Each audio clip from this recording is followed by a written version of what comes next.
Welcome to Dental Momentum, the podcast dedicated to lively discussions on business and financial strategies tailored for dental business owners. At Duckett Ladd, we're committed to transforming your business journey and supporting you at every stage.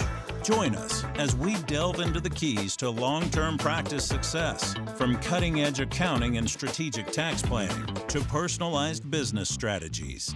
Together, let's propel your dental practice forward with unstoppable momentum. Man, Bill, we try to keep those podcast episodes to like 45 minutes, and I looked up and we were at an hour, and it feels like we just started. So that was a good one. You know, the time flies on these things, and with him in particular. You know what's funny, though, Jared? I think some of the gold nuggets he delivered in the first 5 minutes, if nobody listens to anything else, just listen to the first 5 minutes and hear his mindset about how he questioned the status quo and always wanted to do things better and different. That's fantastic, man. Great stuff. Yeah. He has built so much, and I feel like he's just getting started. I mean, he's one of those guys I can just envision just being around, and he's constantly just moving and thinking and asking questions and just constantly getting better. So you bet. It's a heck of an episode. You guys are definitely going to enjoy our interview we just had with Dr. Robert Martino with Wilson Martino Dental. You guys enjoy. All right, Dr. Martino, CEO over Wilmar Management Company, 7 dental practices, over 100 employees, founder and CEO of EASW, co-founder of Dentist Select, founder of Freedom Day USA, managing partner of iSelect ND, founder of the Smile Defenders, high school basketball coach, wife, kids, and the last 8 dogs. What goes through your head when I say all of those things?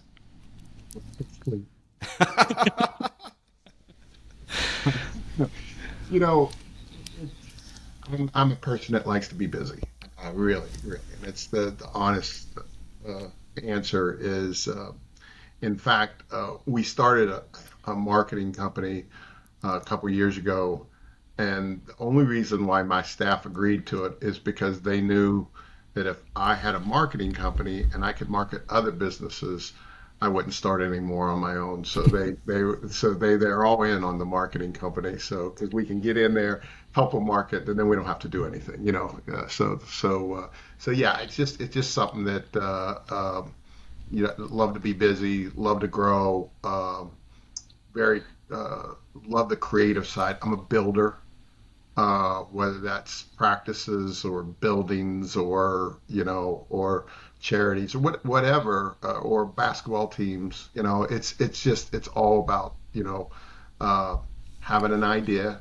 The great thing is like you have this blank space, and then be able to put your ideas together with a great team and make them come true. There's nothing better than that to me.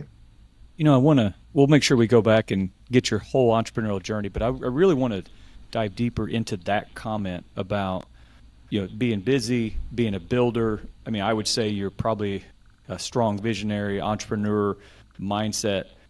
When did you first see that start to develop? I mean, did you notice that, as you were growing up at all, or was it once you got out of school, or when did you start noticing you had those tendencies? I think it happened in dental school. So when I was in dental school, they were teaching us things that I just thought were idiotic, and I didn't know at the time they were, right? You know what I mean? Mm-hmm. So they were teaching us how to put one of these wax ups in the mouth, which no one does, and gold foils, and I thought, golly, there's so many inventions going on in my head. I'm like, we're going to change this. And I didn't know all this stuff was already invented. You know what I mean? I thought, oh, geez, so I think that kind of got my mind is like, because for the longest time, I just said, whatever people told me, that was it. That was, but then after it started hitting me in the head so many times in dental school, I'm like, there's got to be a better way. And, if there's not, I'm going to invent one. And I think that just gave me confidence, just, and to say, believe in yourself. And I didn't always believe in myself. It was sometimes you have a great idea and you listen to other people, and it just, and at some point you just got to go. I'm going to trust what I think, Mm. and because then you can live with the mistakes, you can live with the failures, you can live. I think what I can't live with is, golly, I had this great idea and I didn't act on it, and because I listened to a cousin that said that's never going to work, and Mm. and I think that That's good. that kind of sparks me into let's just go try it. What's You'd rather act on that idea and fail as opposed to not even acting on it, Oh, you wondering learn would it so work? much. I mean, you learn you, Yeah. you learn so much one way or that, and I think, and it's a little easier now that I have been successful because success lets you fail, Yeah. and the more successful, the more you can fail, and because you think, well, you know, and I would never bet the farm on an idea, right? You know what I mean? You kind of, and but I think that allows me to fail, and it also allows success because um, if I didn't try it, maybe we would never be successful at the airplane maintenance company, and so it just having success breeds more success and will let you fail. So let's go back. Let's go back to dental school. Where'd you go to dental school? Why'd you go to dental school? And let's go from there into getting out, practice number one, and how it kind of evolved. Why I went to dental school is I dated a girl whose dad was a dentist, There you go. and I liked that he came home and didn't do anything. I'm not saying he didn't do anything, but he had nothing to do with work, and I thought, I kind of like that. And again, I in my brain, I thought I found out years later that's not right, but I thought that's what I want to do, and I think I went to dental school, hopefully to find uh, a wife there, and maybe she could work and I could stay home, but none of them would have me, so that didn't work out. And I went to WVU, West Virginia University. Hmm. It's 45 miles from my house, and I have a daughter that's there now. She's a second year, and I have twin boys who just on December 16th found out they got into dental school. Oh, So, Oh, nice. sweet. yeah, so excited about that. So let's kind of put ourselves in your mind as you're listening to your professors or whomever kind of share these ideas, and you start kind of questioning that. Presumably, at some point, you started thinking about, hey, I might want to own my own practice so I can have a little bit more autonomy in what I do, or did you not even see that as a path? Just thought wherever you went, you were going to try to implement and change. Didn't see that as a. Really?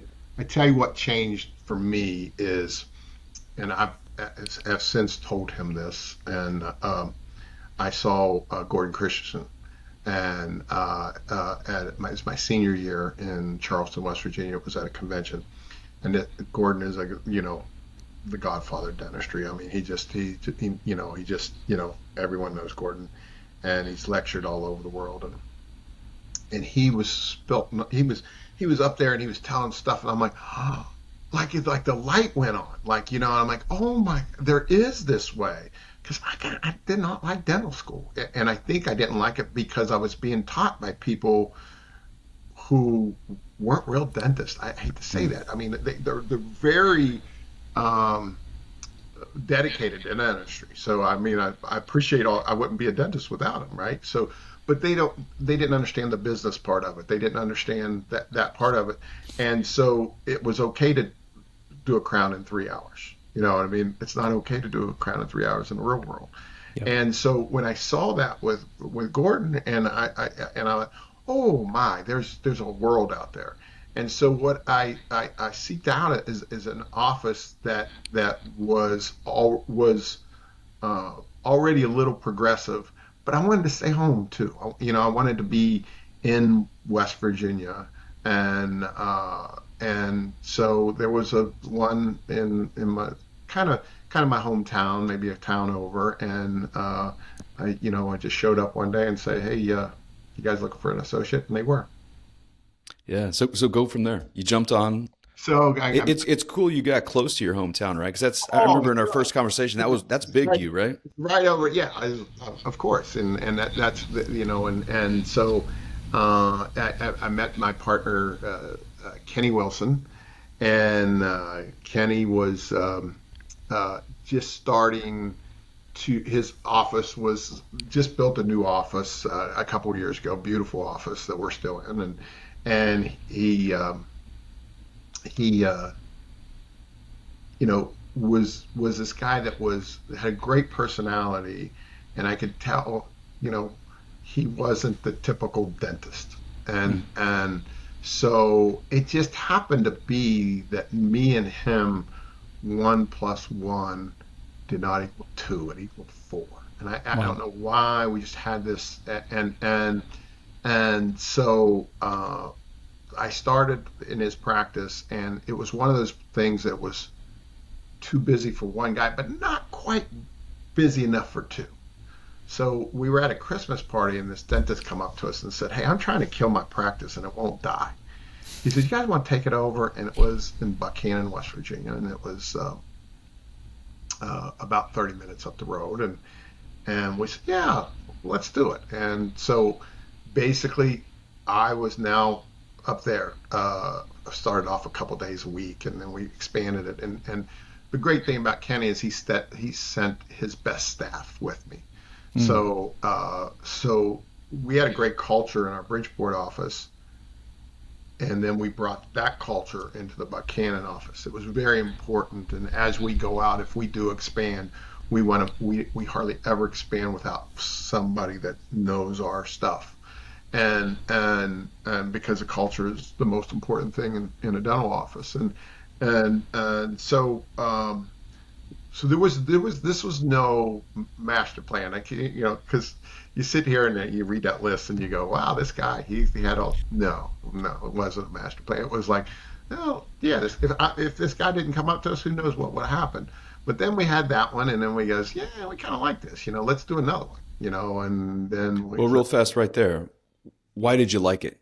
You got practice I number think I two. liked A lot it. of, a lot of people say practice number two. They're like, oh man, more headache. But why did you guys like it? I think for me, I liked it because it was mine, right? You know Yeah. what I There you mean? go. It was like, I was the guy in charge, and I was a young guy, and and when you're young, it's all about yourself. You know what I mean? It's about me, me, me, me, and I'm like, yeah, I'm the guy, and so it was really cool, and we grew up really fast, and so to have that success, it was like, so it started to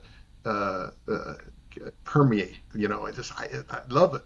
So let's go do another one. You know what I mean? So we went and did another one, and then we did another, and then I think it was 19. Well, maybe it was 2000. I think it was year 2000, and I remember this like it was yesterday. So it was uh, December 31st. Actually, it was 2001. It's December 31st, and I have a teenage daughter. I have a young daughter, the one that's in dental school now. She was just like one, and my wife's pregnant with twins. And we're going over to my brother's for to celebrate New Year's Eve, and it's 6 o'clock, and I'm still working. And we take off between Christmas and New Year's. Always do.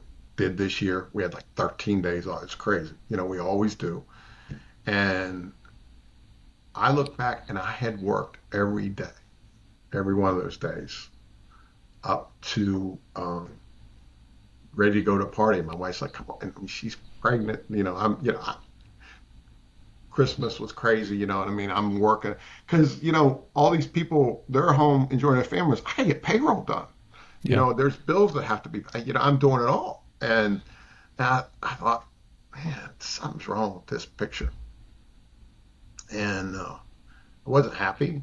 And so I decided that I was like, God, I'm so much more than a dentist. I'm the bookkeeper. I'm the, payroll specialist. I'm, all these marketing guy, and I'm all these different things. And it just kind of hit me. And then I kind of turned it around. I'm a big Tony Robbins guy.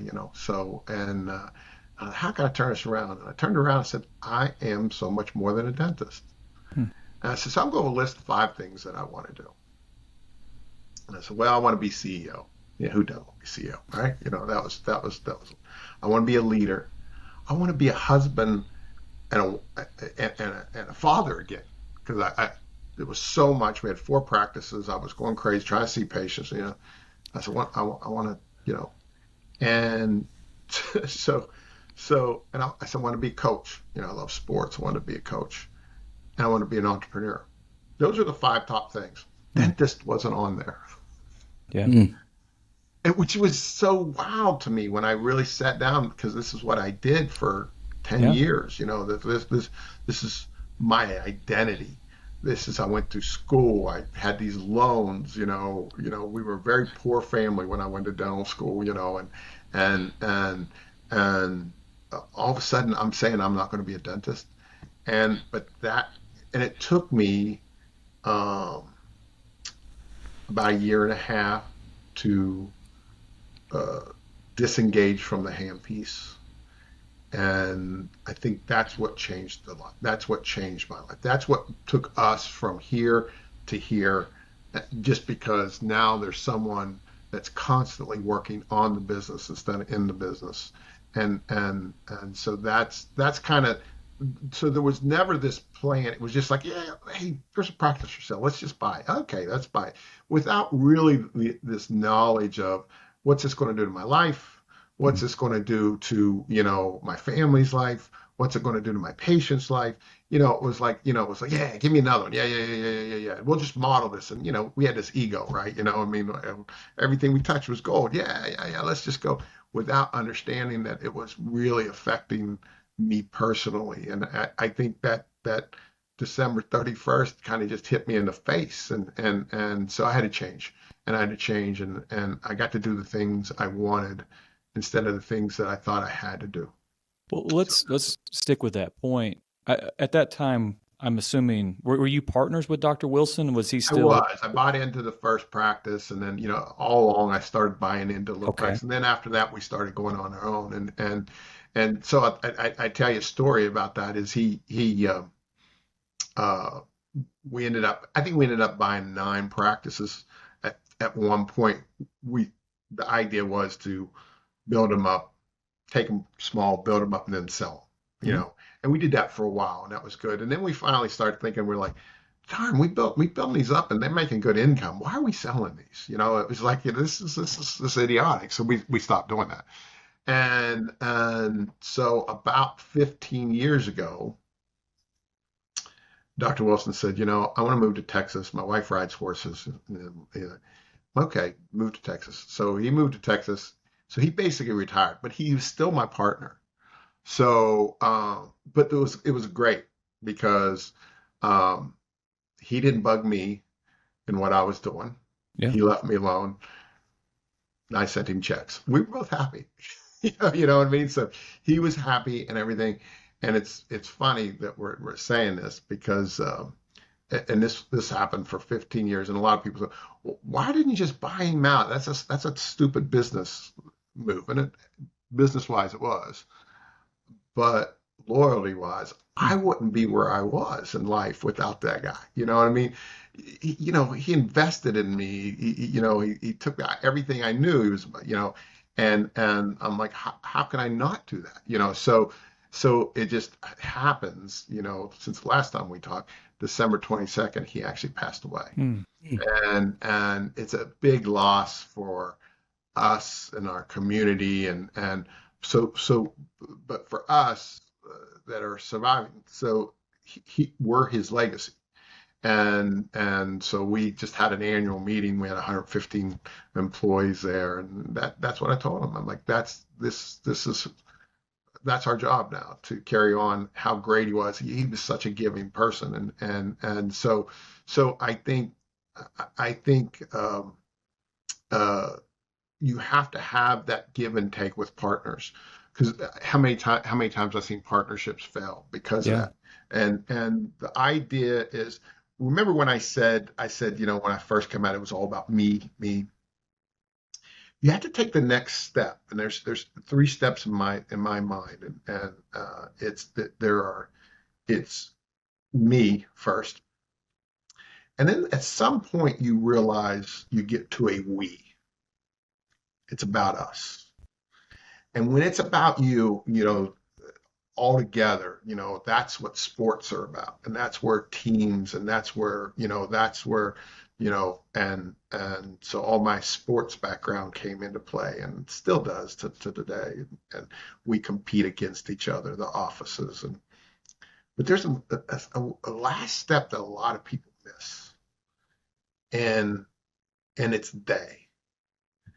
And um, true leaders uh, think about the employees first, so it's about when you can get to they, then you're truly. So many people can't get past we, and that's okay. That's okay. But a true leader doesn't worry about the bottom line and the dollar amount. You worry about how great can I treat my patients, and how great I can treat my staff, and how every decision we make, we're worrying about the patients and the staff.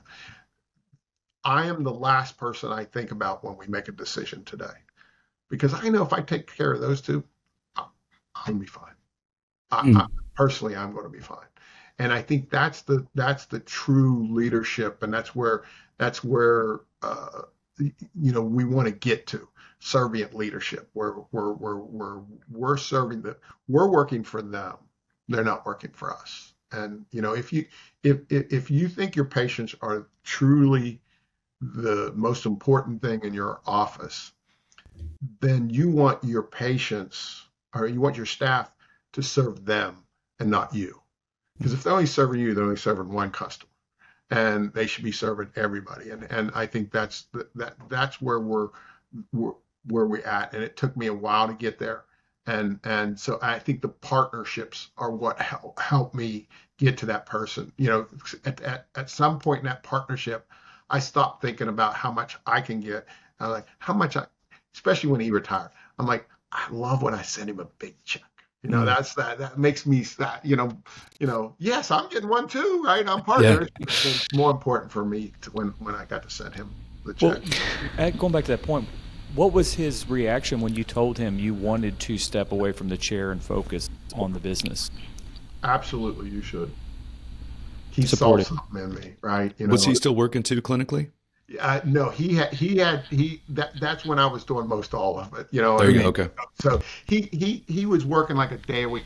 He had some challenges physically that he couldn't, and but he was trying to do the management part, and he was good at certain things, and then I was good at certain things, so we kind of fed off of each other, but again, he's 20 some years older than me, and we were in different stages of life. I was the go-getter. He was like, yeah, I'm the big supporter, because when I first got there, he was the go-getter, and that's what got me to be in the same thing. So yeah, so he was all about you stepping. So go through that, because listeners out there right now are struggle to do exactly what you did, right? I think you said 4 practices, wearing I don't know how many different hats. You just said like bookkeeper, payroll, HR, marketing. You can go on and on and on. Every hat. We don't have to get too tactical, but like listeners out there, like, man, I struggle with that right now. Like, how, Dr. Martino, did you do it? Like, what did you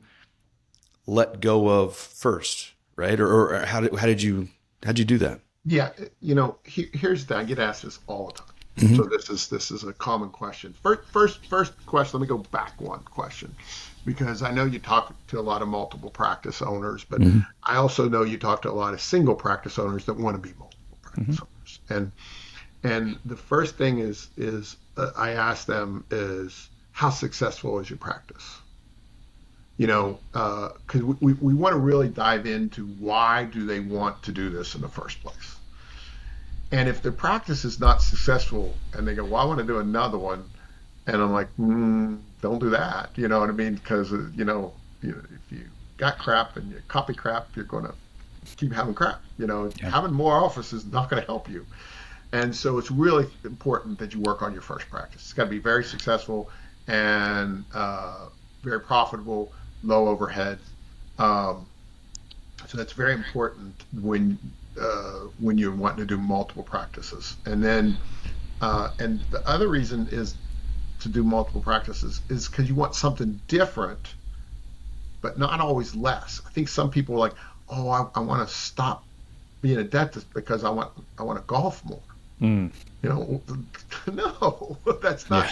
that's not it. You know what I mean? I work more now than I ever did. You know, when I was a dentist, I think I worked like 29 hours a week. It was great. You know what I mean? But now, I don't take a shower by myself. You know, all the problems are always there. You know, all the businesses there. You know, it's Yeah. it's, it's everything. You know, and but that's okay. I asked for it. I want that. I'm not complaining. I think that the biggest challenge when someone gets multiple practices, or sometimes it's one practice that has multiple dentists. You know, there's different structures.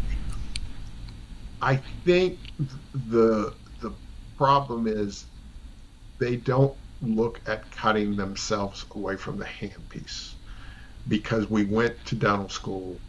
There's a couple reasons. We think we're dentists. We we don't see ourselves as business people. We There's a guilt, the guilt that I felt when I put down that handpiece. Mm. Felt guilty, and it took a while, and so you feel this guilt. And if you're a good dentist, which we all think we think we're the best, right? We think no one can do what I do, Yeah, that's a right? great No point. one can do what I do, Yep. and that's okay. That's good to think that way. But there are people out there can do it. Maybe there has to be two of them. Maybe we have to have two associates to do what you do.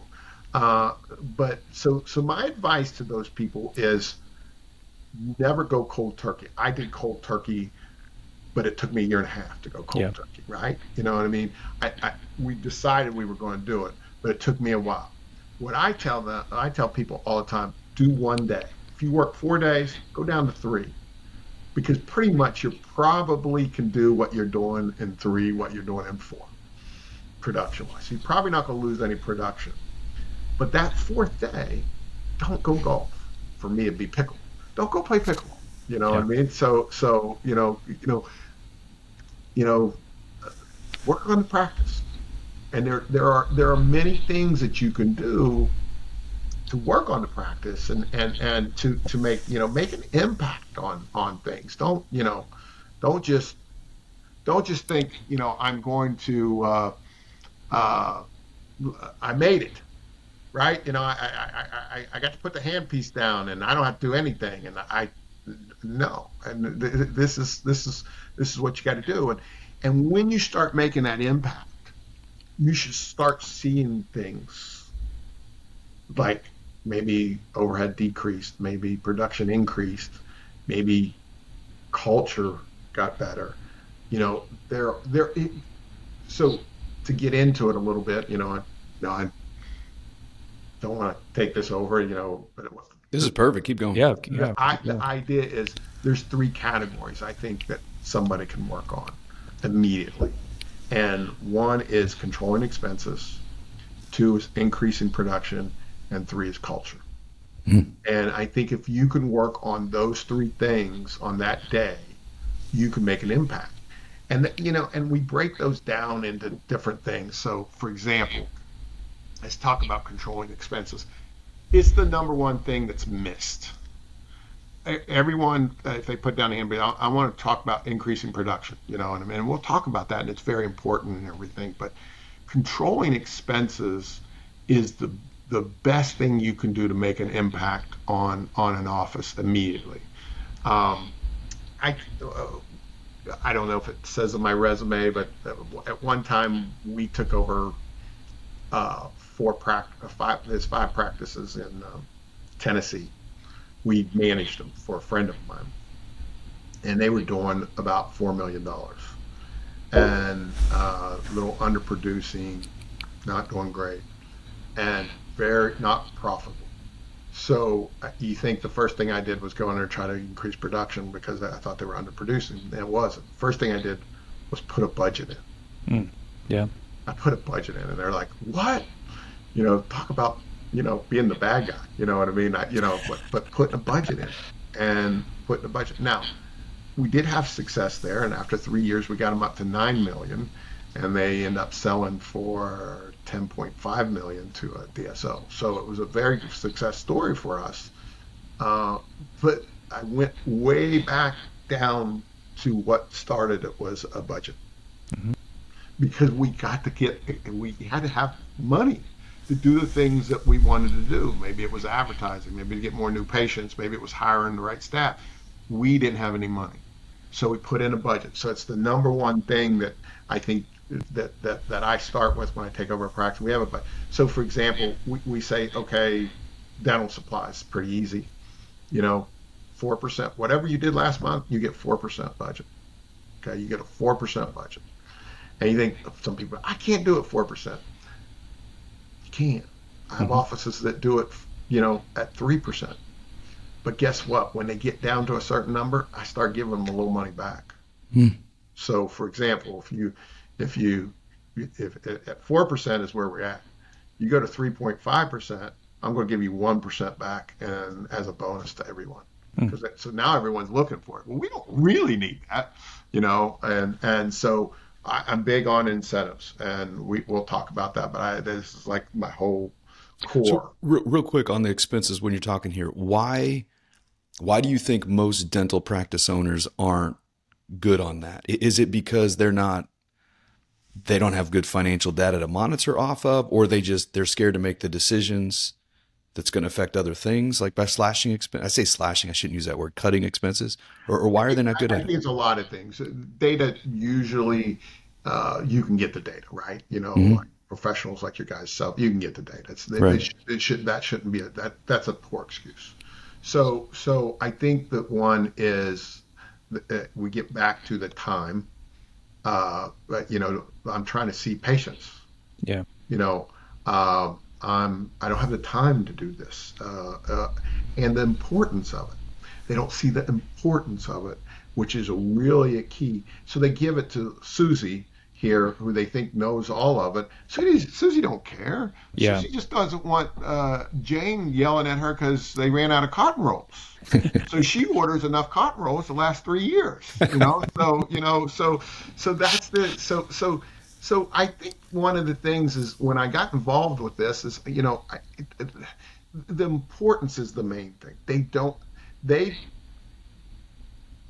They'd rather do a $10,000 case than save $10,000 on there. And listen, if overhead's 70%, they're not making $10,000, okay? They're only making $3,000. But if you save $10,000, you save $10,000. So I got a story. So I was working with one managing, and we're sitting there, and my person comes up to me and says, "Hey, it's time to order toothbrushes." Okay, time to order toothbrushes. We go through thousands of toothbrushes a month. Can we give them away free to our patients? And so she said, "Yeah, you want to sign this?" And I looked at it and I go, "Wait a minute, let me make a phone call. Let me at least make a phone call." It was 68 cents a toothbrush. He has our name on it and everything, and like that's the best marketing thing in the world, So, so I called. I said, we haven't 60. What if we're a big customer of yours? We ordered a lot. She said, yeah. I said, what if we ordered 10,000 of them? And she's like, well, I think I can get you down to 64 cents. Yeah, well, I'll save 4 cents. That's pretty good. And as I was ready to hang up the phone, I said, what if we ordered 100,000? And she goes, hold on. She gets back to me and she says, 35 cents. I said, if I order 100,000 today, she said, yes, you have to send a check. She said 35 cents. So I'm like, deal. And so I got off the phone, and my second in command, I said, it was 11 o'clock. I got there at 9. It was 11 o'clock. I said, I'm going home to play some pickleball. And she goes, you just got here. And I said, listen, I just saved us $33,000. I can't do anything else the rest of the day. I said, what else can I do? I mean, I just saved us $33,000. I said, I am done for the day. And she said, can I leave too? And I said, number one, no, because you're not very good at pickleball. And number two, you didn't save us $33,000. So that was so as I'm walking down the hall, I could remember like yesterday. She goes, "What if I save us $30,000?" I said, "Well, the answer to number one still no, because you're not going to get a pickleball. But two, yes, if you save 30, and so guess what? That's the number now. So if anyone in our office saves us $30,000, they get the rest of the day off, and it's happened, and but they've gotten smarter. So because the first time it came to me, it was like 2 o'clock in the afternoon, and we gave them they wait till the next morning to tell me. They're smart. They're smart. Yeah, they wait till a Friday morning, probably. Right? That's right. They're very. I mean, they got the bags packed. The kids already there. They know they're leaving, right? You know. So yeah. So. But think about that. So many people want to do $30,000 cases. Yeah. Those aren't $30,000 cases. At the best, you're making about $9,000, and if you have to pay an associate, you might be making $1,000 at the most. You know, who knows what you're making, depending on what your overhead is. But when you save $30,000, that's $30,000. Yeah. That's real money, and I think that when you explain it to dentists that way, the light bulb goes on. They understand, and they understand that's real savings versus and guess what? For me, it took a phone call, but that's what happens when you have multiple practices. You should be able to negotiate. You should be able, I use Henry Schein. I do not go between the ones and price check every little thing. And I just tell Henry Schein, I have a great Schein rep, and that's the reason why I'm with Schein, is because of my rep. I feel like she's part of my team. But I tell her, I said, I want the cheapest prices in the area. And in other words, the guy across the street, I better have cheaper prices than him. And she said, guaranteed. Now, that doesn't mean that Patterson might have a cheaper, cotton roll. I don't go down that road because I want service and everything. But so you can negotiate. Order in bulk. It's very important. I ordered in bulk. I was in Puerto Rico, and I was actually given a speech kind of like this to about 150 people. And right before I was ready to go on, I got a phone call from my office, and they go, "What'd you do?" I said, "What do you mean what I did?" They said, "The gloves arrived." And I said, "Oh, the gloves arrived." I said, "Yeah." And Shine had this deal where you buy 3 boxes of gloves, you get 2 for free. You were only supposed to get 100. That was the limit. Somehow we got around that. I don't know how they let us. So I ordered 9,000 boxes of gloves. And so it was 15 huge pallets that came. And they're like, "What are we supposed to do with all these?" And of course, we work in a hangar. And I said, "Get the forklift guy, and he can lift them upstairs." He's not here. I said, "Well, I guess you guys are going to have to make a line." So that's what they did the rest of the day. And the best thing about that, I was in Puerto Rico. Yeah, exactly. That's very convenient I've timing been there. right there with them, cussing myself, So, but it's very important that controlling expenses is something that should be like one of the number one things that you do when you take that day off. Let me ask you this. You said something earlier I thought was interesting. I do want to circle back to, and I see a lot of people struggle with this as they're getting bigger and bigger and further removed from daily operations, is you talked about incentives. And, I might try to phrase it as, what do you see works as far as aligning incentives to what you're trying to do, as a leadership team and group? How do you find you're able to do that? It's permeates everything we do. From every person that works for me has some incentive, including every person, including the airplane mechanics that work on our planes. The faster they get it done, we work on our NetJets as a customer of ours. The faster they get it done, the happier NetJets is. And so, not that you want your mechanic working fast. It's got to be quality, right? But what that means is they'll work overtime to get that plane back in the air versus most mechanics will go, oh, we'll just do it tomorrow. But they know that NetJets will send more planes, they get them done, and so we have a bonus system that's based on our collections, production collection, and everyone knows what it is. So when we get out, anytime we go over it, they get 20% of everything that's collected, and I just a few years ago I had this thing called the bucket list, and I thought it was just going to be like a one deal thing. I what do you want on the bucket list? You want a day off? You want money? You want a shopping spree? You put it down. And so I said, if we do any month that we do 20% higher production than last year's average, you get the bucket list. Well, that took off like wildfire. I mean, even though their bonuses, like I have girls that bonus consistently $1,400-$1,500 a month extra. And it's because they're growing the pie. Everyone has a slice of the pie. But the bucket list, they get $400. They work more for that bucket list. I mean, it's amazing. And well, number one, it's cash, so they really like that. And because it got down to everyone's picking cash, so that's what it is now.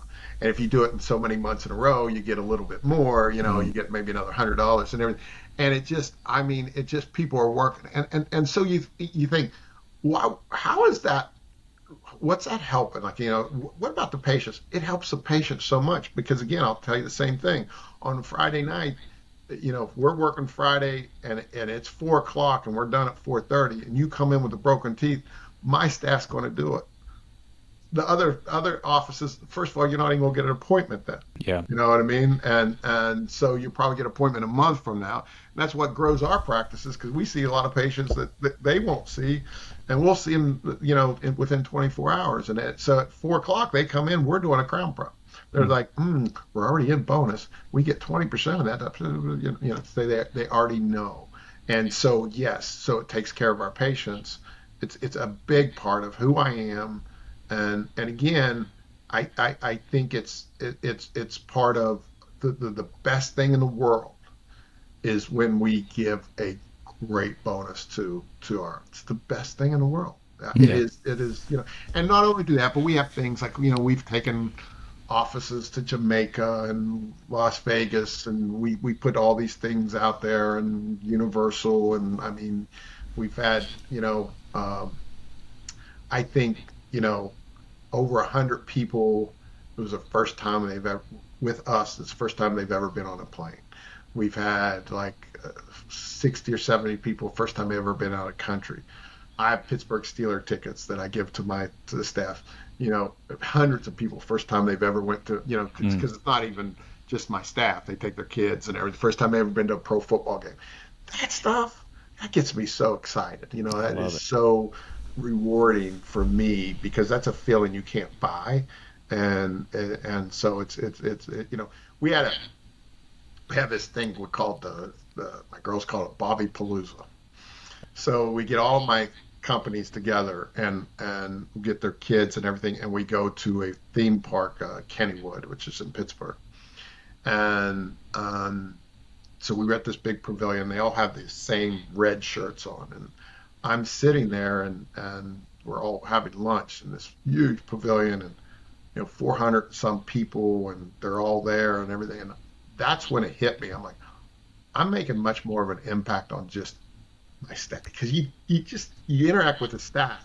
You don't realize the kids and everything and everybody else that you're on. So I think that's part of the getting to the they, from the we to the they, is that you realize that how much impact you can make on people by doing the things that you're doing. And again, you get stuff back. I mean, you Sure. you truly do. I mean,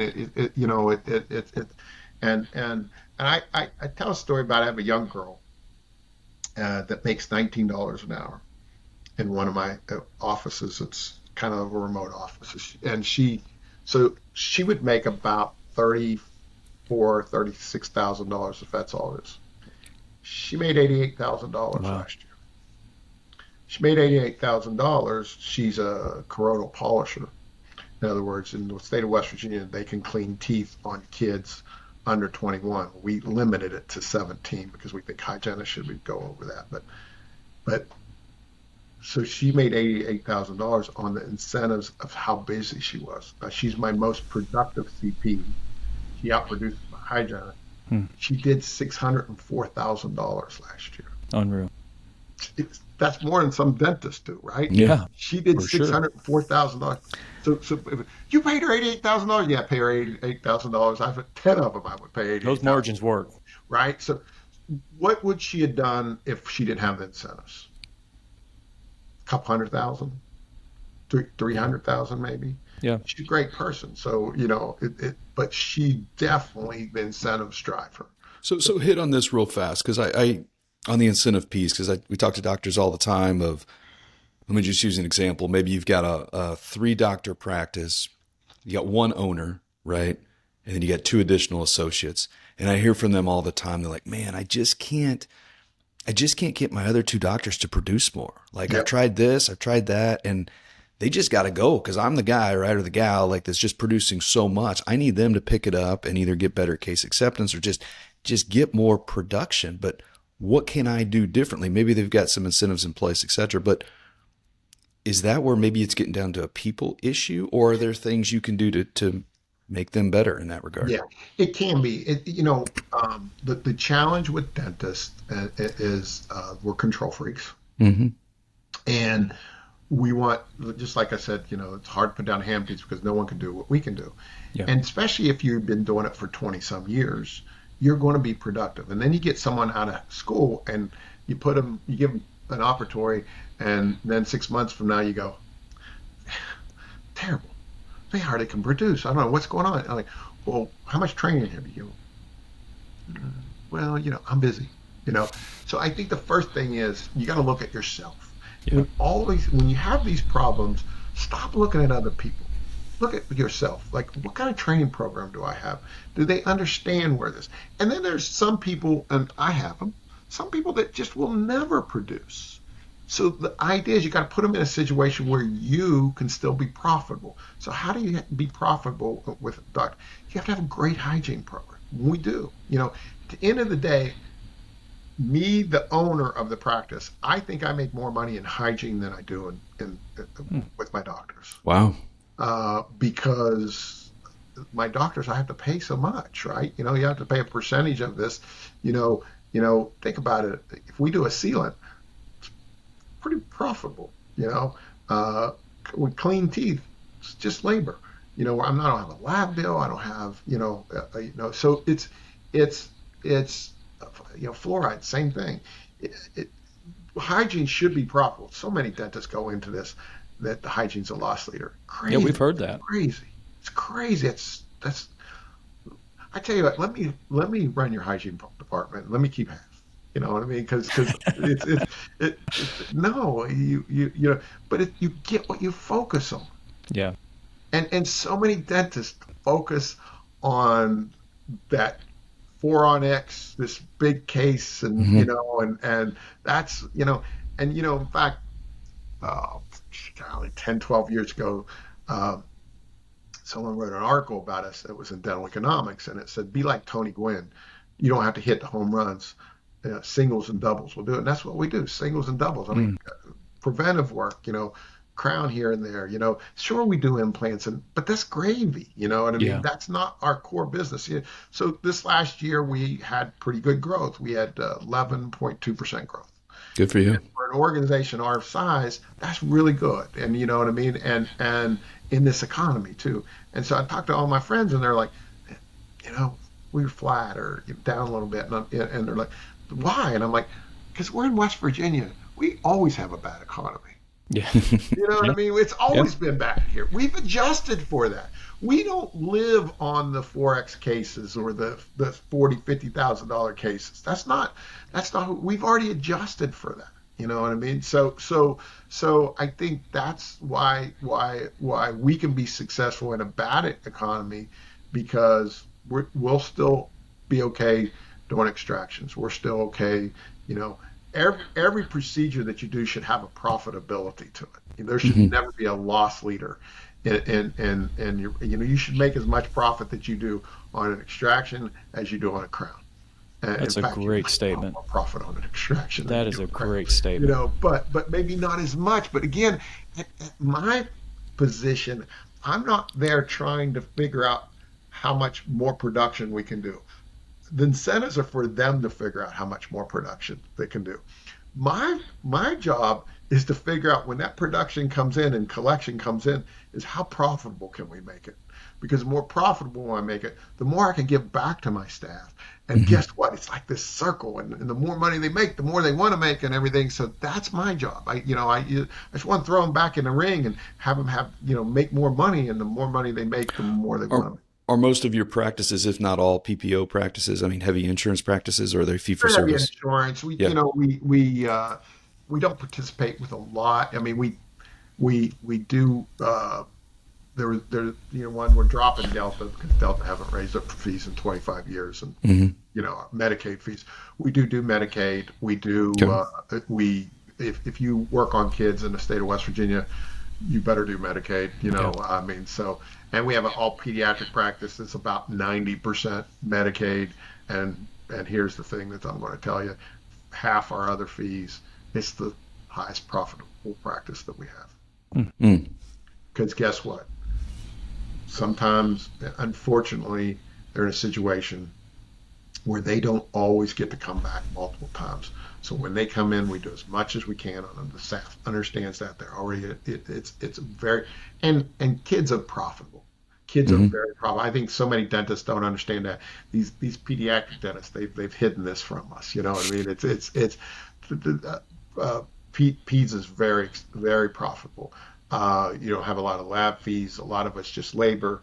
You can do a lot of things like sealants and fluorides and preventive stuff that is great for the patient, but is very profitable for you. And it is it's not my most productive practice, but it's probably at every year. And when I look at the numbers, it's probably my most profitable. So what I did, and that's why the smile defenders kind of meant. So I'm like, oh, I figured this out. So how we started a pediatric practice is in my Bridgeport office. It was smothering my practice. So we were getting so many kids, and they were a lot of Medicaid, Hmm. and it was just smothering my practice. I said, I can't do this anymore. It's hurting my growth. So I said, okay, I'm going to go cross town and put all these kids in a practice, whether it makes money or not. It gets it off of this practice. You know what I mean? So what happened is this practice, you think, okay, well, it's going to go back down because it didn't. It went up because now they got to focus on it. Because when you work on Medicaid kids, you kind of can get drunk on it a little bit because you don't have to sell dentistry. You don't have, so you get a little lazy with it. So this practice had to learn how to sell dentistry again, and they did, and it went up. But this practice over here was the big surprise. It was like, oh my God, how are we getting so much profit from this? And so we figured out kids. So we're like, I want more kids in the rest of my practices. So that's how the Smile Defenders. So we have Mm. dental superheroes, we have cartoons and everything. And since we did it, our new patients have been up 150%. Oh Uh, my goodness. Kids, the kids were up 150% from when we were getting kids, and now who wants to go to the dentist? No one wants to go to the dentist, but they want to go to a superhero. So that was the theme. So we have each one of our offices have a Smile Defenders section. Is the dentist dressed up as a superhero, But or? I do every now and then. Oh, there we go. I'm going to ask other people to do it if I don't do it myself. So yeah, Look, every now and then I'm in the big costume, and I'm buff, oh man, I feel really good. Like the Mr. Incredible outfit. It's like if you go to Universal, Yeah.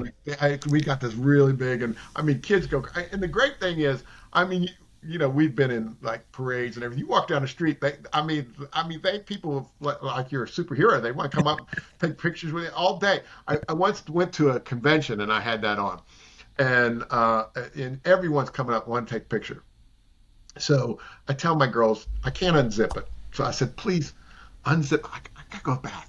You know what I mean? They're like, so they have to unzip it. So, and I have to walk back. I have to walk back to my hotel room. So I'm walking back. It's unzipped, and I really gotta pee. I gotta go. Yeah. And I couldn't get back to my hotel room because like 30 people stopped me to get there. You know what I mean? And so I come back and they're like, "Geez, you took off long." I said, I can't do anything with when I get this on. It's like you're, it's like you are a superhero. You got to have like those handlers that Mickey Mouse has at Disney World. I know. Who kind of shepherd you through the crowds, the throngs of people. I said, we got to do this. But it's fun. That's fun. So funny. I've got 3 kiddos. My youngest is 5, and every time we go to the pediatric dentist, he's standing in the corner just nervous. Next time I'm going to say, hey doc, if you dressed up like a superhero, I bet he would come over there. Exactly. She's like, nobody does that. I'm like, no, I got a guy. That is too good. Well, too Dr. good. Martino, as we kind of start to wrap this up, we could have gone on for another hour, and I know we got to be respectful of your time. But we're going to have you back, that's for sure. For sure. I want to just kind of ask you a real quick question.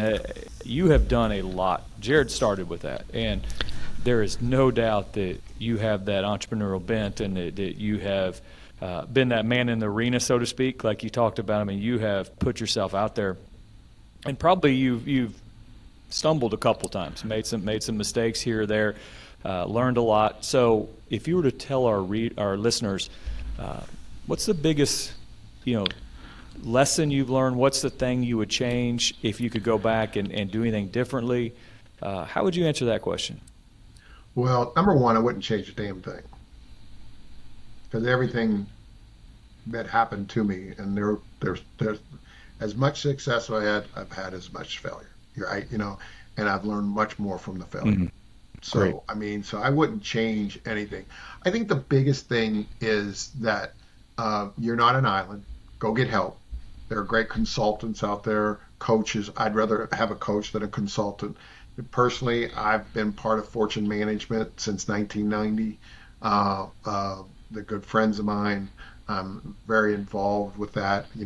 I started a mouthwash company called Oracare.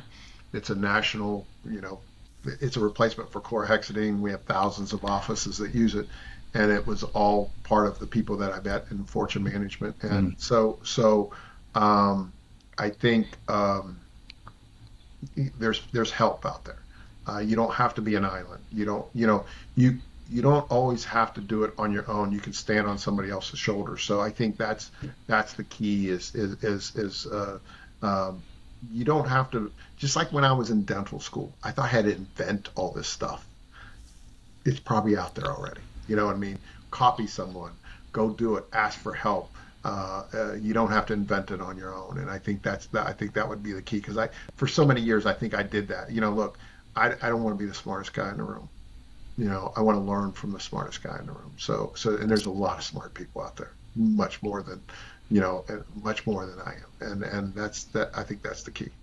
Yeah, that's good. Well, let's end on this one. So we're looking at 2025, right? You've got all these different companies, tons of employees, dental practices, etc. Like, what's the one big thing that you guys got to achieve in 2025? And maybe it just isn't one, but if you can, one or two big things, like, man, if we did this and this or whatever, 2025 is going to be a hell of a year.